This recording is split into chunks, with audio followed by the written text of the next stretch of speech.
नमस्कार मित्रांनो, मी गजानन काळे. तुम्ही पाहत आहात शेत शिवार यूट्यूब चॅनल. आपण एका साधारण शेतकऱ्याकडून कपाशी या पिकाची आज संपूर्ण माहिती बघणार आहोत. कुठली कपाशी म्हटली ही? ही राशी 971 आहे. किती एकर मध्ये लागवड केली आपण? 4 एकर मध्ये किती थैले? 8. 8 थैले. अच्छा. याचा जास्त अंतर ठेवलं काय फायदा होतो? हे 4.5 फुटाचं अंतर आहे. हा. याच्यामध्ये मोकळी हवा आणि सूर्यप्रकाश बी चांगला शोषण करतो झाड. अच्छा. आणि अशी 2 बाय 2 वर आहे. हिला खत दिलं का मग आतापर्यंत? हा, एक डोस दिला येईल. अजून किती वेळेस खत देणे? अजून 2 वेळा बी. म्हणजे कोणतं कोणतं खत मिक्स आहे का एकच आहे?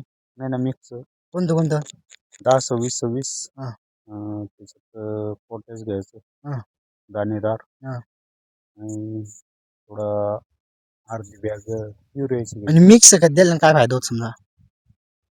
चांगले वाढ करतं आणि उत्पादन चांगलं निघतं. अच्छा. अजून तुम्हाला या कपाशीबद्दल काही माहिती आहे का?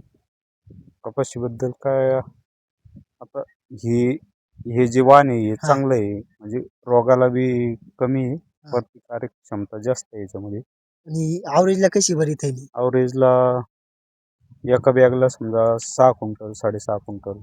मग ही लावल्या कशी गेली पाहिजे समजा आपल्याला जर चांगलं आवरेज काढणार असेल कपाशीतून तर ही लागवड कशी केली गेली पाहिजे? हे आता कोणी असं एका फुटावर बी असे एका फुटाच्या अंतराने करतं, हा. त्याच्यामध्ये काय होतं, झाडाची संख्या जास्त राहते. हा. मग ते कमीत कमी 40 कैऱ्या जरी एका झाडाला आल्या हा.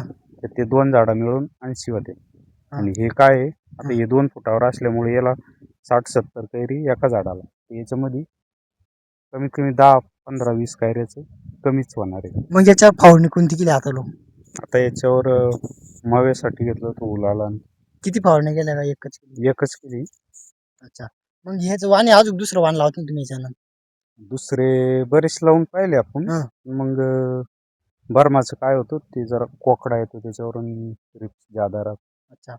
मग याला ड्रीप आहे का डायरेक्ट असं आता पुढे नाही, भरास कसं? डिरीप नाही त्याला, हा. असं दांडण पाणी. दांडण भरास. अच्छा. ठीक आहे. पंढरी म्हणून आपल्याला माहिती सांगितल्याबद्दल धन्यवाद.